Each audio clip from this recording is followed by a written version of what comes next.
अच्छा भाई, जितने भी स्टूडेंट्स हैं इनरोल्ड हैं और जीके की तैयारी कर रहे हैं, सिर्फ जीके की हो या ईएससी जनरल के हों या ईएससी पीटीआई के हों, सबसे पहले, क्योंकि आप अभी यही समझे, मैं आपको यही सोच के पढ़ाऊंगा कि आप सिर्फ और सिर्फ जीके के स्टूडेंट हो। ठीक है? उसकी वजह है, क्योंकि अगर मैं ये सोचूंगा कि भाई नहीं, 50% आपका बीएड भी होगा, 50% आपका जीके भी होगा, तो कहीं ना कहीं से ऐसे कंपनसेट हो जाएगा, आपको जल्दी जल्दी करवा देना है, हो सकता है आपको 1 मंथ में कोर्स करवा दें, तो वो फिर नाइंसाफी होगी। क्यों? क्योंकि कंपटीशन के एग्जाम में कभी भी आप किसी भी सब्जेक्ट को किसी भी एंगल से वीक ना रहने दें। आप जो सब्जेक्ट स्टार्ट करें उसको बेहतरीन तरीके से करें, हर एंगल से तैयार करें, उसको एक्सपेंड करना आपका फर्ज है। ठीक है? अब कुछ रूल्स हैं, प्रिपरेशन के कुछ रूल्स होते हैं, वो नोट डाउन कर लें जी। नंबर 1, अपने लेक्चर्स को अपने हाथ से नोट डाउन करें।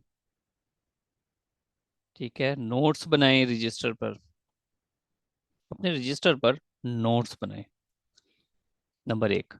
नंबर 2, आपके नोट्स कलरफुल होने चाहिए। नोट्स में जहां डायग्राम नहीं भी बनती है ना, वहां पर भी डायग्राम बना दें। मैं हमेशा इस बात पे जोर देता हूं कि आपके नोट्स ऐसे होने चाहिए, इस तरह के होने चाहिए कि आप जब भी उनको रिवाइज करें, आपको खुशी हो कि अच्छा, ये मेहनत मैंने की हुई है। क्यों?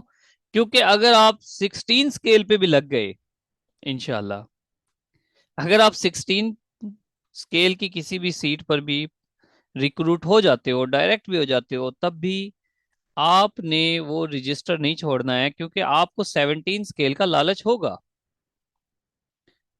हमेशा हमेशा हमारा जो माइंड है, स्पेशली आज के दौर के इंसान का जो माइंड है, वो हमेशा नॉवेल चीज देखता है, न्यू देखता है। और इसकी इसकी वजह टिकटॉक, रील्स, शॉर्ट्स। हम 1 मिनट से ज्यादा हमारी अटेंशन ही नहीं है। हमें 1 मिनट के फौरन बाद कोई नया टॉपिक चाहिए, कोई उसमें एनिमेशन होनी चाहिए, कोई चटपटी चटपटी बात होनी चाहिए। ये हमारा माइंड तलाश करता है, क्योंकि हाईली डोपामाइन है हमारी स्क्रीन। तो उससे क्या होगा कि हमारी जो बुक्स हैं, हमारे जो नोट्स हैं, हमारा जो रीडिंग मटेरियल है, वो बड़ा बोरिंग हो गया है। चुनाचा अब जरूरत है कि हम अपने रीडिंग मटेरियल को अच्छे से अच्छा बना लें। ठीक है जी? नंबर 1 बात हो गई। नंबर 2 ये है कि आप जो कुछ भी पढ़ें उसको बोलें, किसी से डिस्कस करें।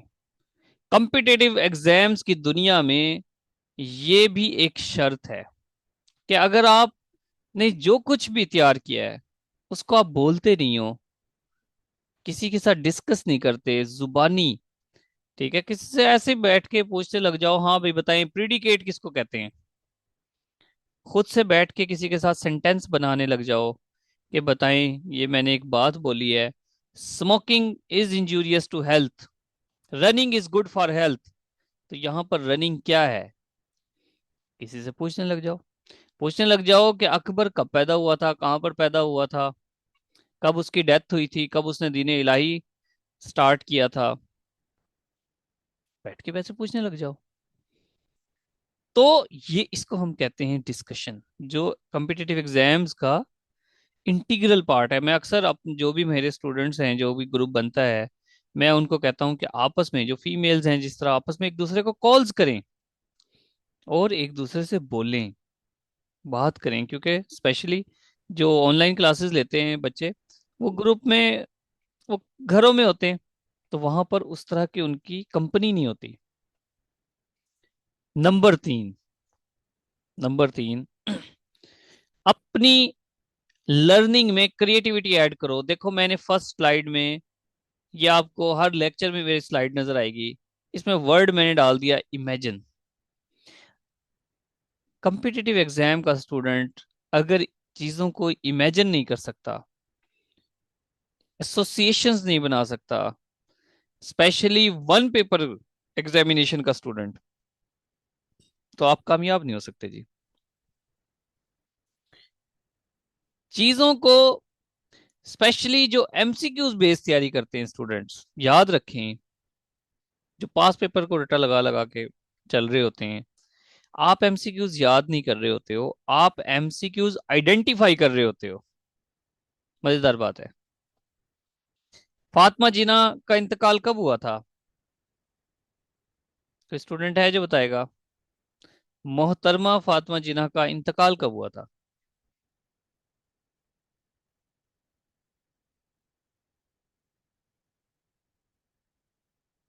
हाँ भाई।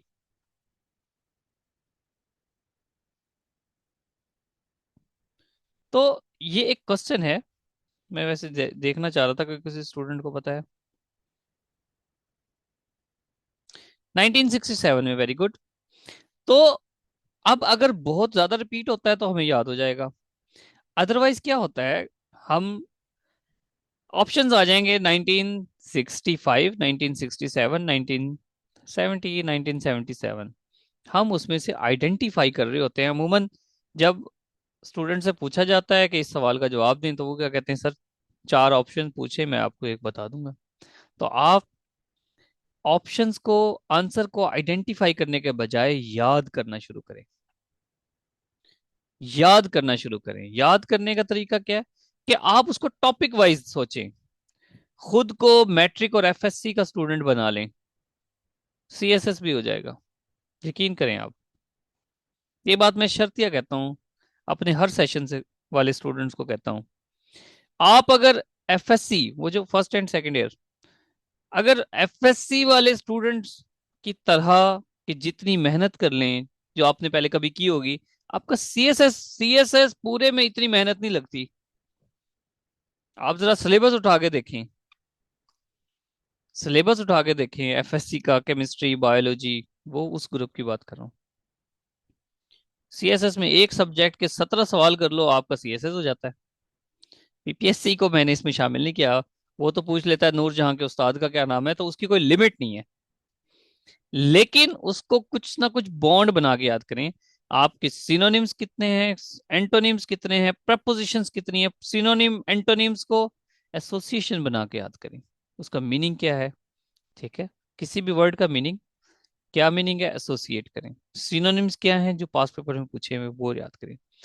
अब ये जो हमारे अभी सीरीज स्टार्ट होने लगी है, विदाउट वेस्टिंग टाइम गपशप हमारी लगती रहेगी। ग्रामर आपको कंप्लीट करवाऊंगा, इंग्लिश लेक्चर आज है फर्स्ट, कंप्लीट ग्रामर कराऊंगा आपको। सीएसएस के एमपीटी से भी कोई सवाल गलत हो जाए तो मुझे आके कह देना कि सर ये हमारा गलत हो गया।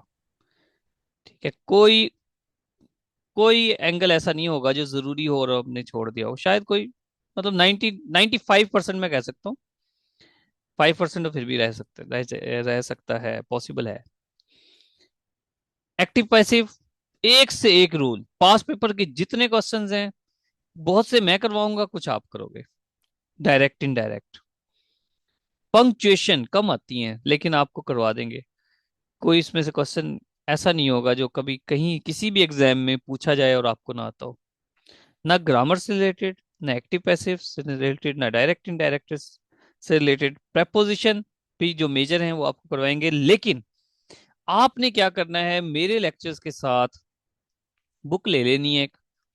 ठीक है, जो भी मैं सब्जेक्ट पढ़ाऊंगा, आप पास पेपर की बुक में उस पोर्शन को पढ़ना शुरू कर देना।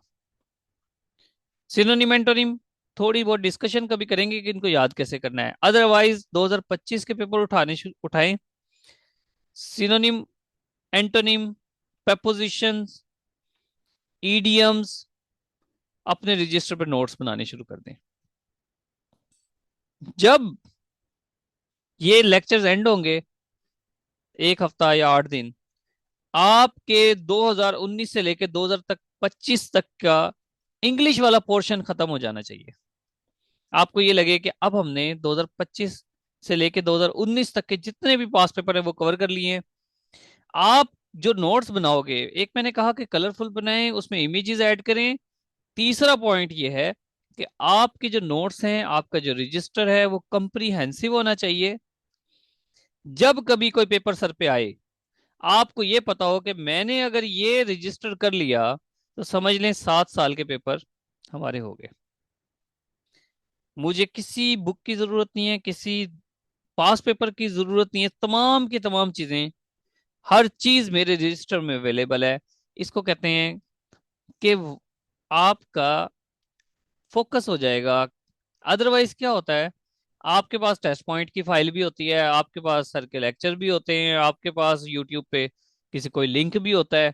आप वहां पर कंफ्यूज होते हो कि छोड़ें क्या और करें क्या। इस कंफ्यूजन से जितनी जल्दी हो सके जान छुड़वा लें। और तरीकाकार क्या है, आपके नोट्स कंप्रीहेंसिव होने चाहिए, इंक्लूसिव होने चाहिए। ठीक है, उसमें हर चीज हो।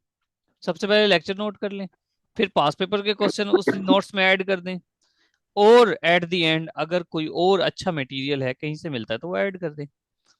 यहां तक तो हो गई जनरल बात है। अब हम स्टार्ट करते हैं अपना लेक्चर। हाँ जी, कुछ अनम्यूट हो रहे हैं। चलें, आज का लेक्चर है जी, क्या पढ़ना है हमने? Syllable, sentence, predicate, phrase, noun, participle, gerund, pronoun, adjective, degrees of adjective. ये सब चीजें हमने करनी है। क्यों? क्योंकि हमारे पास टाइम शॉर्ट है। तो मैक्सिमम हमने जितनी जल्दी हो सके हम उसको चीजों को कवर करेंगे। हो सकता है पेपर जल्दी भी हो जाए आपका, इसी एससी वालों की बात कर रहा हूँ। सिलेबल से स्टार्ट करते हैं जी। सिलेबल क्या है? एक second. Syllable is a unit of pronunciation that is made up of a single uninterrupted sound. इस बात को याद रख लें। क्यों इसको इंक्लूड कर दिया आपके लेक्चर में? क्योंकि पीपीएससी ने इससे रिलेटेड भी क्वेश्चंस पूछने शुरू कर दिए हैं। A syllable is a unit of pronunciation that is made up of a single uninterrupted sound. Single uninterrupted sound को syllable कहते हैं। ठीक है, मिसाल के तौर पे वाटर, उसमें 2 syllable हैं। How many syllables are there in the word remember? बताएं जी, गैस करें। रिमेंबर में कितने syllable हैं? जो अनम्यूट हो सकते हैं उन्हें लाजमी बोलना है, अदरवाइज चैट पे लिख के बताएं। 3। ठीक है, very 3 good. Sir. Very good, शाबाश। 3 कैसे? रीमेंबर।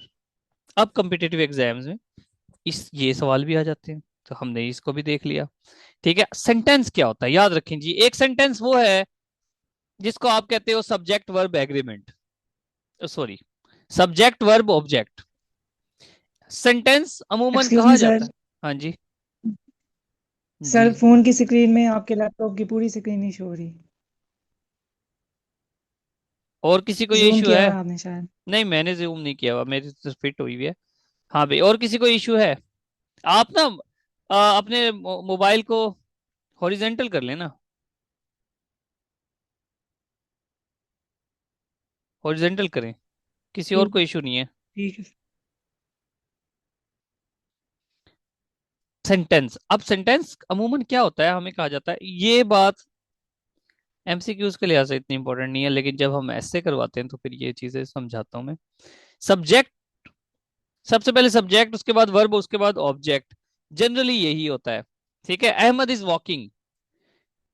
क्या आप समझते हो कि ये कंप्लीट थॉट दे रहा है सेंटेंस? मेरे ख्याल से नाजिश जो है वो इंग्लिश की स्टूडेंट है, नाजिश से पूछने में मजा आएगा। हाँ भी नाजिश, क्योंकि कल थी ना क्लास में। नाजिश बताएं,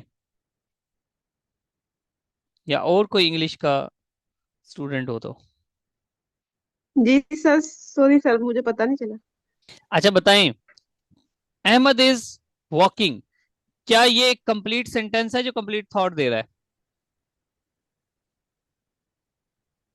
यस सर। यस। मैं कहता हूं नहीं।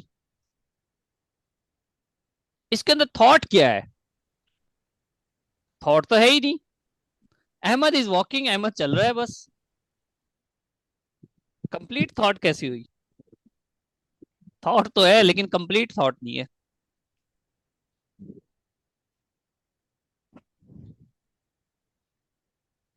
पता नहीं क्यों चल रहा है। हाँ एग्जैक्टली exactly.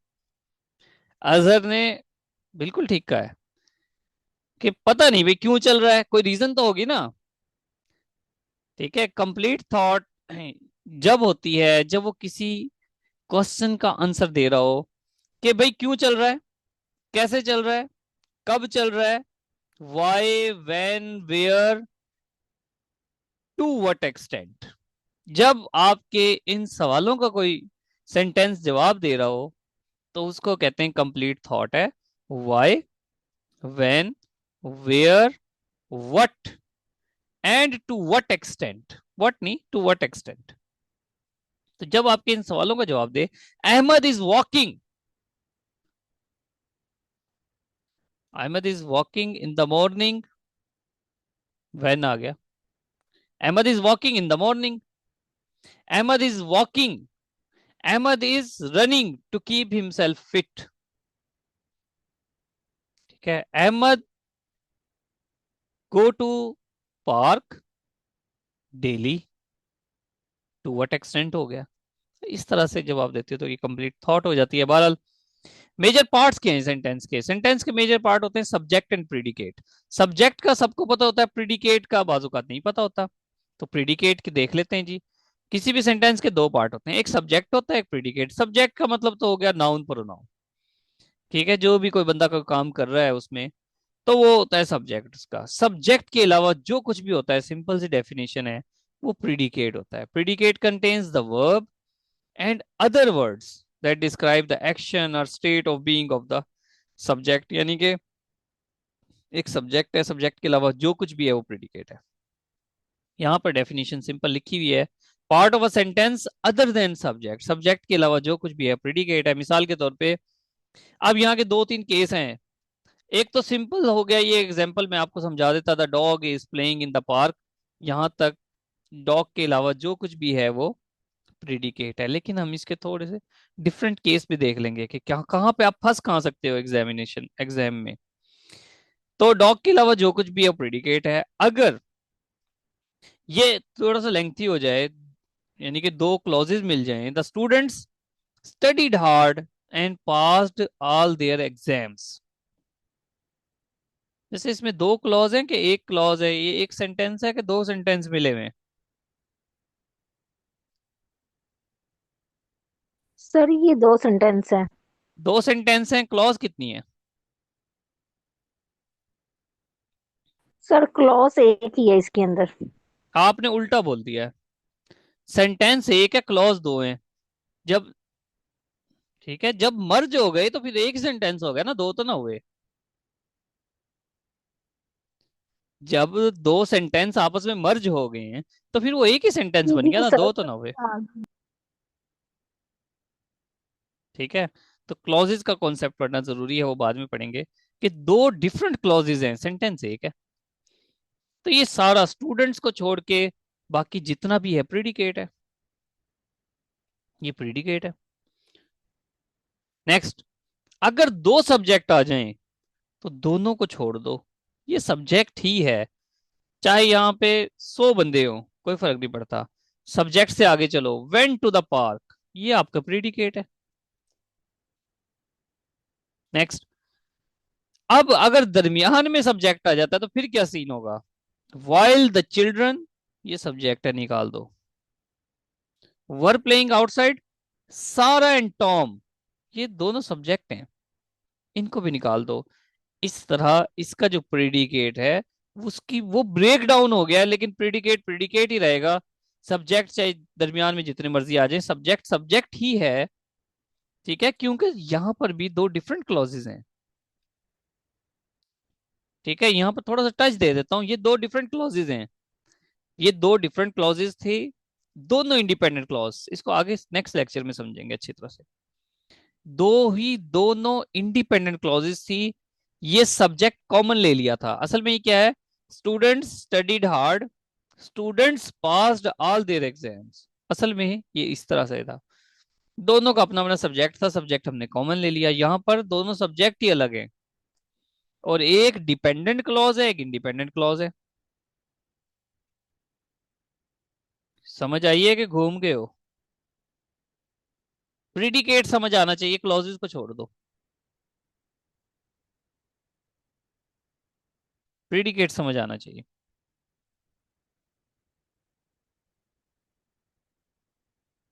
घूम गए, कोई बात नहीं। फ्रेज, फ्रेज क्या है? फ्रेज कहते हैं group of words work together to express an idea. कोई स्पेसिफिक आइडिया ये देता है, इसको फ्रेज कहते हैं।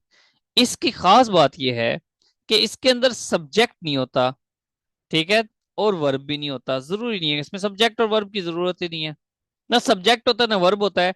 एक आइडिया बताने के लिए, जिस तरह इन द गार्डन, बाग में, इन द गार्डन, सिंपल, ये एक फ्रेज है, इसमें ना सब्जेक्ट है ना वर्ब है, ठीक है, इसको हम फ्रेज कहते हैं। अब आते हैं, देखो, दो से ज्यादा जब हो जाते हैं, याद रखना फ्रेज में ग्रुप ऑफ वर्ड्स चाहिए होते हैं। अब आपको मजेदार बात बताता हूँ, noun phrase, verb phrase, adjective phrase. जी, वर्ब फ्रेज क्या होता है? कभी पूछ लेगा आपके एग्जाम में। A group of words that contains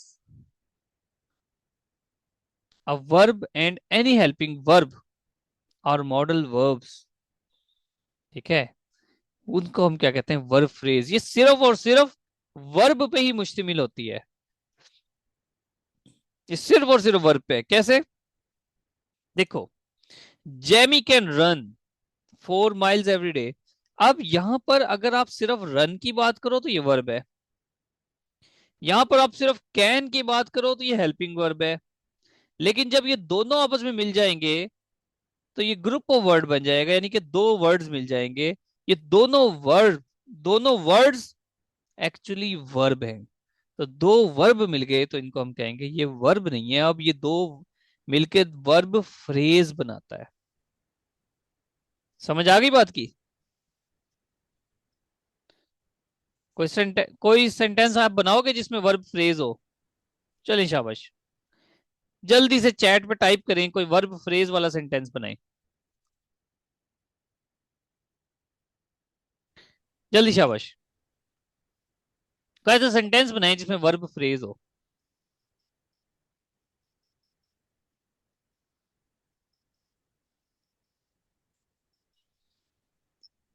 can के साथ नहीं बनाना, मॉडल वर्ब के साथ नहीं बनाना, कोई और बनाए।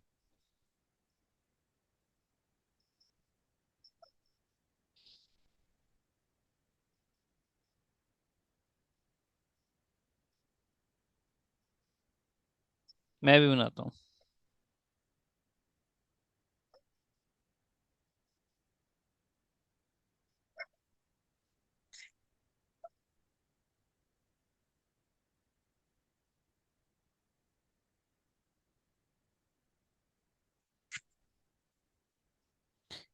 ही has been running for 2 hours.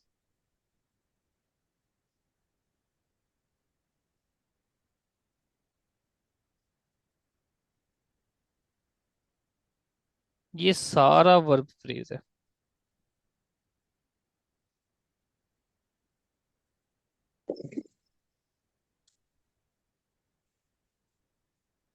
Ahmad is walking इन, ठीक है, सन रन, बड़ी कंजूसी से बनाया, give me a pen, she wake up,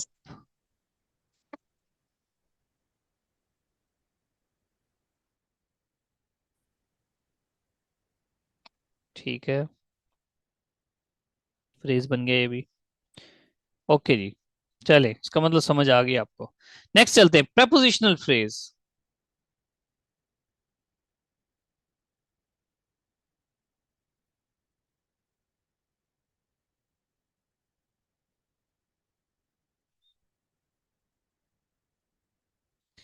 prepositional phrase से क्या मुराद है? जिसमें preposition आ जाए। मिसाल के तौर पे इसमें एक preposition भी होता है, ऑब्जेक्ट भी होता है।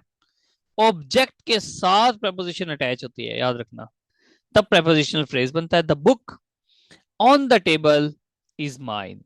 The book on the table is mine.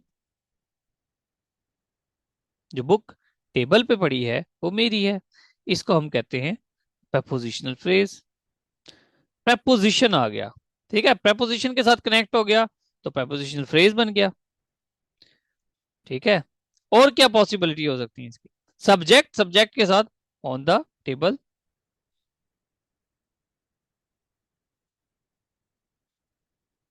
Screen, एक मिनट, नेक्स्ट चलते हैं। ठीक है, prepositional फ्रेज के बाद है अपोजिटिव फ्रेज। अपोजिटिव फ्रेज क्या होता है, इसको समझ लें जी। ये क्या करती है? ये किसी नाउन के बारे में बताती है। मिसाल के तौर पे मिस्टर अली। मिस्टर अली क्या है? The owner of the factory called a meeting. तो यहां पर ये जो हम कोमे के साथ लगा के फिर कोमा इनक्लोज कर देते हैं, ये अली को बता रहे हैं कि अली कौन है? The owner of the factory. Pakistan comma hard country is located in South Asia. तो यहां पर ये हार्ड कंट्री क्या है? पॉजिटिव फ्रेज है। अब मैं आपको कुछ एक सेंटेंस लिख कर दूंगा, आपने उसमें बताना है कि पॉजिटिव फ्रेज कौन सी है।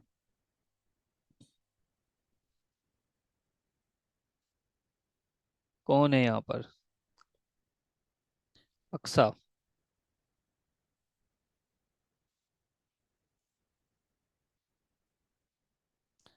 The only doctor in our town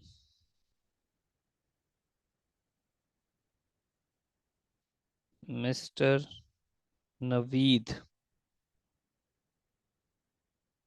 is on leave today. जी, बताएं इसमें पॉजिटिव फ्रेज कौन सी है? Sir mister Naveed the only doctor जो है वो ठीक है, गुड। बाकी सब भी बताएं, जल्दी जल्दी बताना है, टाइम बड़ा शॉर्ट है, लेक्चर बहुत बड़ा है। हम्म।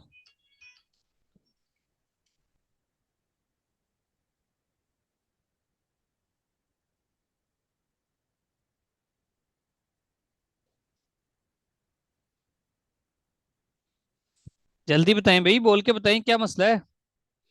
मैंने पूछा है कि सेंटेंस मैंने बनाया है, the only doctor in our town mister Naveed is on leave today.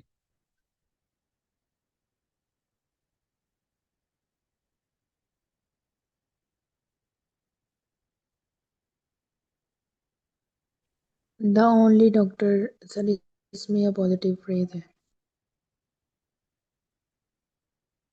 एक सेकंड रुकिए जरा।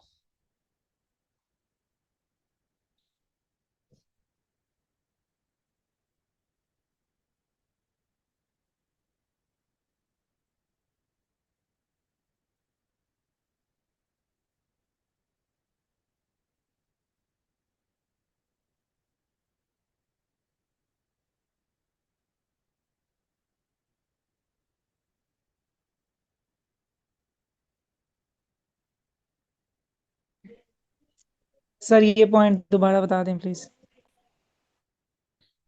कौन से वाला?